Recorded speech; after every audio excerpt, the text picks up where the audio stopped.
my job for the BBC Travel Show, I get to see and do amazing things all over the world. Like riding a horse through the Kazakh mountains with my Kazakh cowboy friend here, kiteboarding across an old disused runway in Berlin, or traveling through China using only my smartphone as a guide.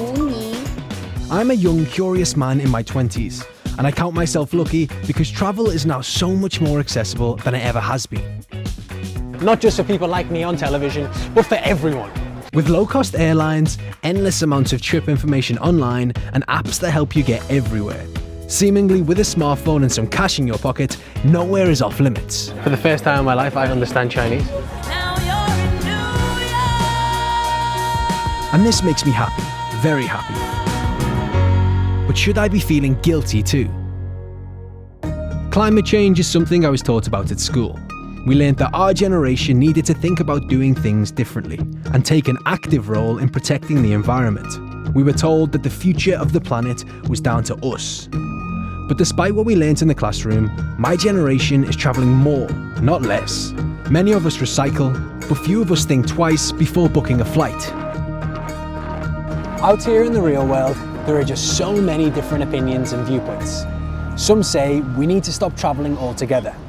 They say that people like me are contributing to destroying the planet and ruining local cultures, all in the name of just having a good time. As I clock up the air miles, I know that air travel is considered to be one of the most environmentally damaging forms of transport ever invented.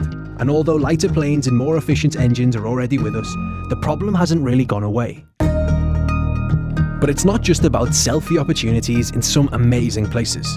For a start, a study in 2013 by the Global Coalition on Aging claims that travel also keeps us feeling younger and healthier. Plus, the travel industry gives jobs to almost 300 million people all over the world. And think about all the money people like me are leaving behind in local economies. And I'm probably turning into a more open-minded, tolerant and culturally aware person along the way too. So what's not to love about travel?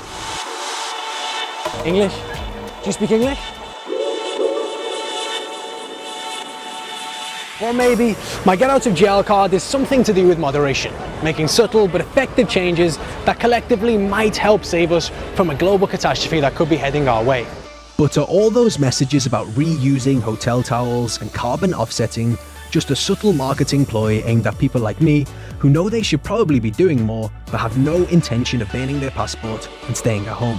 There are some who say I shouldn't even be worried by any of this. They say climate change is a natural, not man-made phenomenon.